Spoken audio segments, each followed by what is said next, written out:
ಇತ್ತೀಚಿನ ದಿನಗಳಲ್ಲಿ ಮಕ್ಕಳಿಂದ ಹಿಡಿದು ವೃದ್ಧರವರೆಗೆ ಎಲ್ಲರಲ್ಲೂ ಕೀಲು ನೋವಿನಿಂದ ಬರುತ್ತಿದ್ದಾರೆ. ನಿಯಮಿತ ವ್ಯಾಯಾಮ ಮತ್ತು ಪೌಷ್ಟಿಕ ಆಹಾರವು ಕೀಲು ನೋವನ್ನು ಕಡಿಮೆ ಮಾಡಲು ಉತ್ತಮ ಮಾರ್ಗವಾಗಿದೆ.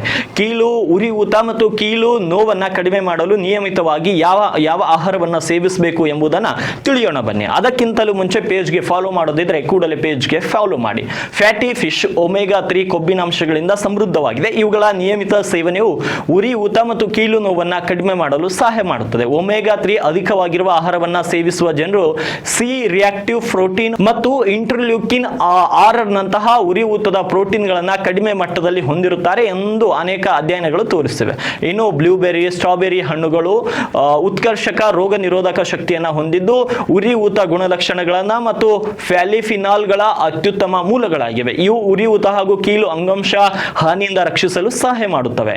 ಇದು ಅಲ್ಲದೆ ಬೆಳ್ಳುಳ್ಳಿಯಲ್ಲಿ ಕಂಡುಬರುವಂತಹ ಡೈಸಾಲೈಟ್ ಸಂಧಿ ವಾದ್ಯ ಸೇರಿದಂತೆ ವಿವಿಧ ಕಾಯಿಲೆಗಳಿಂದ ಉಂಟಾಗುವ ನೋವನ್ನು ಕಡಿಮೆ ಮಾಡುತ್ತದೆ. ಹಾಗಾಗಿ ಇವುಗಳ ಜೊತೆಗೆ ಸೊಪ್ಪು ತರಕಾರಿಗಳನ್ನು ಸೇವನೆ ಮಾಡೋದ್ರಿಂದ ಕೂಡ ಈ ರೋಗಗಳಿಂದ ನಾವು ಮುಕ್ತಿಯನ್ನು ಕಾಣಬಹುದು. ಹಾಗಾಗಿ ಕೀಳು ನೋವನ್ನು ಅನುಭವಿಸುತ್ತಿರುವ ನಿಮ್ಮವರಿಗೆ ಈ ವಿಡಿಯೋವನ್ನು ಶೇರ್ ಮಾಡಿ ಮತ್ತು ಮತ್ತಷ್ಟು ಮಾಹಿತಿಗಾಗಿ ಪೇಜ್ಗೆ ಫಾಲೋ ಮಾಡಿ.